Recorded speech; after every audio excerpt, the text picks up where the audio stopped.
My name is Marin Calloway, and I wasn't invited to the courtroom, but I came anyway. I walked in quietly, just as the bailiff was closing the side doors. My mother glanced over her shoulder, caught sight of me, and her lips thinned like I was an unexpected stain on an otherwise perfect photograph. My father didn't even look up. Delia, my sister, sat with perfect posture, her blonde hair pulled back into the kind of braid that said, "We've already won." They didn't expect me to show. They certainly didn't expect me to speak. I didn't come to make a scene. I came because I knew what they were going to say, and I came with proof. I took a seat on the back bench and waited while our attorney, argued that the revised will of Edgar Calloway was invalid, that I had no legal claim to the estate, that in fact I wasn't technically even family. Then my mother stood and said it aloud, her voice clear and practiced like a rehearsed line. Marin was never our biological child. There it was, not whispered, not behind closed doors, but stated on public record. And still I didn't flinch, because in my bag was a sealed envelope, signed by my grandfather, verified by a notary, containing a truth they'd buried for years, a DNA test, commissioned by the only man in that family who ever treated me like I belonged, and now it was time to unearth what they tried so hard to hide.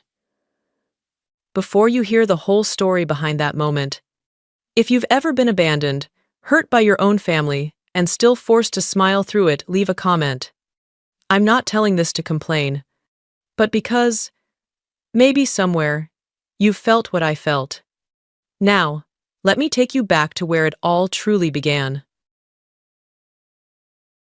I used to think it was my fault that I didn't shine the right way. Delia sparkled. Even as a child, she had this way of catching the light in every room. Her laugh came easily, her words landed perfectly, and she always seemed to know what adults wanted to hear. I, on the other hand, was quiet. I asked too many questions. I spent more time with beetles and bark samples than with people. By the time I was 8, I'd learned to disappear in my own home. Not by running away, but by staying quiet long enough to be forgotten. At dinners, I listened more than I spoke. At holidays, I stood just outside the frame of every family photo. I don't remember anyone telling me I didn't belong. They didn't need to. The silence did it for them. But my grandfather Edgar saw me. He didn't ask me to change. He came to my 3rd grade science fair when no one else did and stayed long enough to ask questions about my homemade weather balloon. He sent me books about plant biology for birthdays I wasn't sure anyone remembered. I think he saw something in me no one else had the patience to notice. When he passed away, no one told me. I found out through Delia's Instagram post, just a soft focus photo of the funeral flowers with a caption that read, "Goodbye, Papa. Rest easy, no date, no call, no warning."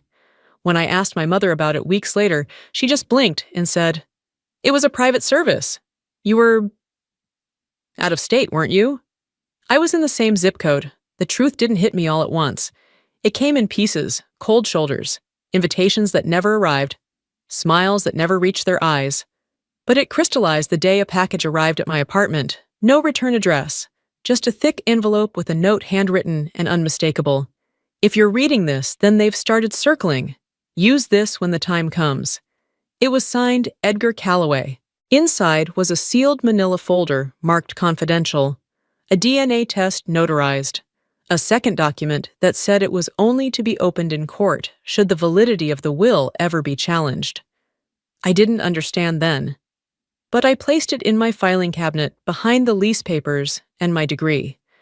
I never forgot it. I almost wanted to believe they wouldn't stoop low enough to erase me entirely. I was wrong. Months later, I read in the local business section that the Calloway estate, valued in the tens of millions, was being disputed. According to the article, the heirs of record had filed a motion to nullify a revised will Edgar had allegedly signed the year before his death. The article listed Ronald Martha and Delia Calloway as primary stakeholders. My name wasn't mentioned at all. That was when something inside me shifted. I didn't cry, I didn't call. I just went to my drawer, retrieved the envelope, and booked a flight home. They wanted a courtroom fine. But they were going to have to look me in the eye this time. And for once in their lives, listen. The courthouse in Fairmont hadn't changed in years. Red brick worn steps, and a single magnolia tree out front that bloomed too early every spring. I stood outside for a long time watching the branches shake in the wind. Then I pulled the envelope tighter against my chest and stepped inside. Courtroom 3 was smaller than I expected, the kind of room meant for property disputes and quiet divorces, not the unraveling of a family legacy. But here we were. My family sat at the front, in their tailored suits, a fortress of confidence and control. Delia caught sight of me first. Her eyes widened just briefly before she composed herself. Martha turned next, and for a flicker of a second, there was something like panic. Ronald didn't look at me at all. The clerk asked my name. I stated it clearly, Marin Calloway, and handed over my notice of appearance citing my status as a named beneficiary in Edgar Calloway's revised will. There was a murmur behind the bench, a raised brow from the judge, but no objections. I took a seat alone at the defendant's table, across from the people who had raised me and now wanted to erase me. Their attorney began by laying the groundwork.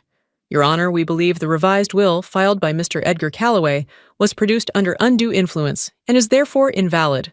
Furthermore, we contend that the individual listed as Marin Calloway does not have legal standing as an heir. That was the moment. Martha stood. Her voice was calm, almost rehearsed. Marin was never our biological child. She was entrusted to us. A complicated situation, but not our blood, and not a rightful Calloway. The room fell quiet. I didn't stand. I didn't gasp. I simply reached into my bag, placed the sealed envelope on the table in front of me, and asked to approach the bench. The judge looked at me over the rim of her glasses. You're saying you have evidence to the contrary? No, Your Honor, I said, my voice steady. I have confirmation. She gestured me forward. I handed her the envelope. Her eyes flicked over the seal, then to the notarized certification. And this was given to you by my grandfather, I said. He instructed me to submit it if the will was challenged and my status as a Calloway denied. She nodded. We'll take a recess to review. The courtroom emptied slowly, murmurs trailing behind every pair of departing heels. I stayed seated, my hands flat on the table. I didn't turn to look at them. I didn't need to. When we returned, the courtroom was quieter, tense. The judge addressed the room with clipped efficiency. The documentation presented is authentic and legally obtained. It includes a DNA test performed 5 years ago under the supervision of a licensed geneticist comparing Ms. Calloway's DNA with both Ronald and Martha Calloway. The results confirm that there is no biological relation. A sharp breath from my mother. A stifled sound from Delia. The judge continued. There is also an attached document handwritten, signed, and notarized by Mr. Edgar Calloway stating his knowledge of this fact and his intent to include Ms. Marin Calloway in his will regardless of blood relation. And then, for the first time since I entered the room, the judge looked directly at me. Miss Calloway, would you like this letter read aloud? I hesitated. Then I nodded. The court clerk opened the letter. His voice was level, but something in the room shifted as soon as he began. To whomever is listening, yes, I knew. I've known since Marin was 5 years old that she was not Ronald and Martha's biological child. But I also knew this of all the people in this family. She is the only one who carries the values I believe in. Intelligence without arrogance, strength without cruelty, integrity without applause. The clerk read on, but I barely heard. Martha's hands were shaking. Delia's eyes were fixed on the floor. Ronald finally turned toward me for the first time that day, and what I saw in his face wasn't anger. It was fear, because this wasn't just about a will anymore. It was about a lie they had built an entire life around, and the fact that I had just made it collapse. The clerk's voice was steady, but every word landed like a stone dropped into still water. She may not be Calloway by blood, but she is Calloway by spirit. And that, to me, is what legacy should be built on, not biology, but character. There was no sound in the room except for the turning of pages and the quiet hum of the ceiling vent. I could feel the heat rising in my face, but I didn't bow my head. I kept my eyes forward, jaw clenched gently, not with anger, but with the weight of everything I had held back for years. I have watched Moran build herself from silence, from being overlooked, dismissed, reshaped. And still, she never lost her kindness. She asked questions others ignored. She paid attention to things that didn't shine. And when no one else saw her, she saw herself. I blinked hard. I could feel it coming. The ache behind my eyes, the catch in my throat. I bit the inside of my cheek. Not here, I told myself. Not in front of them. This letter stands as my final instruction. Marin Calloway is to receive what I've left, not because she is my descendant, but because she is my decision. The clerk folded the paper slowly. The judge adjusted her glasses, then turned back to the plaintiffs, my family. If there is no further objection, she said, the will stands. The court recognizes the validity of the documents and Marin Calloway's legal right to her inheritance. It was done. No applause, no celebration. Just a simple truth finally acknowledged. Delia stood abruptly. "This is insane," she hissed, her voice cracking. He gave it to her, the foundation, the house, the copyrights. Her attorney tried to calm her, but she shoved the chair back and pointed at my parents. "You told me if I just stayed close to him, if I kept visiting and played the part, that everything would be mine. You promised." Ronald's lips were pressed so tightly they'd turned white. Martha's expression broke into something between shame and disbelief. "I spent years watching you all pretend," I said, standing slowly. "Pretend I didn't matter. Pretend I wasn't trying hard enough. Pretend I was some charity case you never asked for." The judge tapped her gavel once. "Miss Calloway." But I didn't raise my voice. I wasn't making a scene. "I'm not here for revenge," I said quietly. I just needed the truth to breathe. And then I sat back down. Delia stormed out. Her heels clacked like thunder across the polished floor. Ronald followed a moment later, his shoulders stiff, as if he couldn't bear the weight of having been seen. Martha lingered. She looked at me, really looked for the first time in years. And then she said it. "You were always so different." It wasn't cruel, it wasn't kind. It was just true. "I had to be," I replied. No one else left room for who I was. She opened her mouth, maybe to apologize, maybe to rationalize. But then the judge dismissed the room, and the moment slipped between us, like a door gently closing. I stayed behind to sign the paperwork. The clerk handed me copies of the documents, including the DNA results and Edgar's letter. "Would you like the original?" he asked. I nodded. "Please." He slid it into a folder and handed it to me like something sacred. I left the courthouse alone. No cameras, no reporters. Just me and a truth that had waited half my life to be spoken aloud.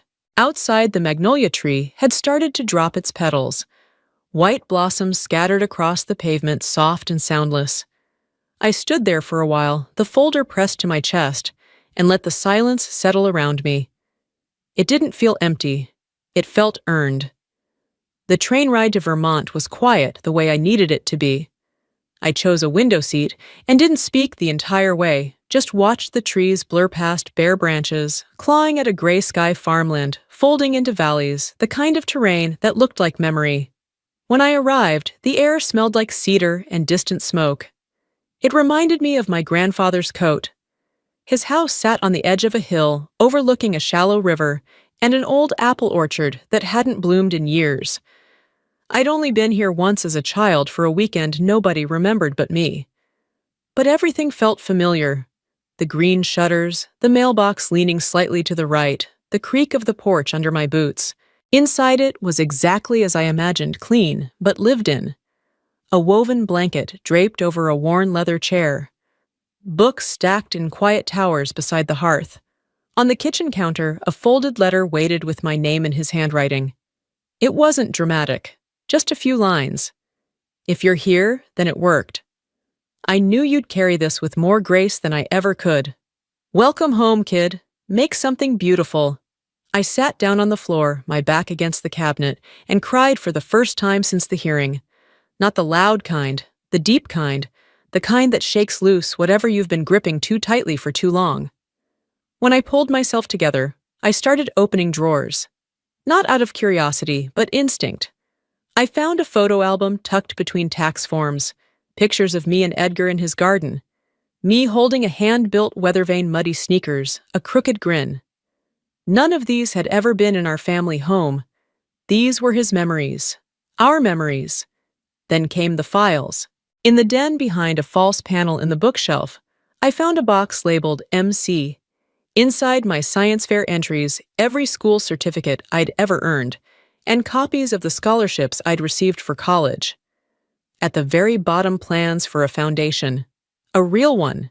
Nonprofit registration, forms, letters of inquiry to seed grant funders, and a mission statement typed in all caps to build space for curious minds the world has forgotten. He'd been planning this long before he died, long before I even knew I might inherit something. He wasn't just leaving me land or money. He was leaving me the frame of a future, a mirror of who he saw me becoming. I stayed in Vermont. I gave my notice at the lab I'd worked at in the city, packed up my one-bedroom apartment, and drove north with a U-Haul 2 houseplants and a heart that was still learning how to beat in peace. I spent the first few months clearing out fallen branches, restoring his old greenhouse, digitizing his research journals. I didn't speak to my parents. They didn't call. Delia sent an email in April. Just one sentence: I heard you kept the house. I didn't reply. Instead, I filed the paperwork Edgar had started. I named the new research center, after both of us, the Callaway Institute for Applied Curiosity. It wasn't grand, just a converted barn, a second-hand centrifuge, and a grant proposal waiting on a yes. But it was mine. It was his too, and it was enough. I spent my mornings rebuilding the soil in the south field, planting cover crops, tracking pH levels. My afternoons were for writing grant applications, curriculum proposals, a rough sketch of a mentorship program for rural kids who had never seen a microscope. I called it the Quiet Minds Project, because that's what we were, the ones like me, the ones who didn't shout to be heard, but still found a way. One night, I walked out to the back fence and stood where the tree line gave way to the open sky. The stars were clean and sharp out there, like someone had scrubbed them new. I thought about Edgar, about that day in court, about the strange sacred clarity of being known. I didn't need to be anyone else's child anymore. I was his, and that would always be enough. It was nearly a year after the courtroom in early March when the letter came. No return address, just my name, handwritten in faint blue ink across the front. The envelope was official, but age-creased, like it had waited a long time. Inside was a single page folded once and a typed note clipped to it. It was from a state audit office. The note was brief, clinical. My birth file had surfaced during a multi-agency review of infant transfer protocols from the late 90s. It had been flagged twice for unregistered custody reassignment and missing biological identifiers. The attached document was a scan of my birth record. The fields for mother and father had been left blank. No fingerprints, no emergency contact. Only a reference code linked to a private hospital wing and a single word typed at the bottom, unclaimed. I stared at it for a long time, waiting for something inside me to shatter. Anger, confusion, even a rush of betrayal. But it never came, because the truth was, I'd already been claimed by the one person who mattered. I placed the file in a folder labeled "For Me Only" and tucked it into the back drawer of my desk. It didn't need to be on display. Some truths are not for proving. They are for closing. That spring, the Quiet Minds Fellowship launched its first full year. 12 students from overlooked counties, each selected not by grades or recommendations, but by the questions they asked in their essays. One girl, Ava, wrote a whole page on why moss prefers shadowed stone. One boy, Elias, described wanting to study the sound bees make when left alone for too long. They were brilliant, unpolished, and holy themselves. During the first week, I handed each of them a notebook. Leather-bound, sturdy, with faint-lined pages. On the inside cover was a message I had embossed in gold foil. Legacy isn't blood. It's the love we choose to leave behind. They ran their fingers over the letters like it was something sacred. One afternoon, as we worked in the teaching garden, Elias looked up from a tray of compost and asked Miss Callaway, Did someone give all this to you? I paused, surprised by the timing of the question. Yes, I said. He gave it to me because he saw who I was, even when others didn't. Was he family? I smiled. He chose to be. Elias thought for a moment, then nodded like he understood in a way no textbook ever could. That night, after the last student left, I walked to the back of the annex where Edgar's photo hung above the original plans for the foundation. I touched the corner of the frame with one hand, my other resting against the warm wood of the workbench we'd built together, me and the present him, through memory. We're not finished, I whispered. Not even close. Outside, past the windowpane, the magnolias were finally blooming, and for the first time in years, I did not feel like a ghost. I felt like a name someone had chosen to remember.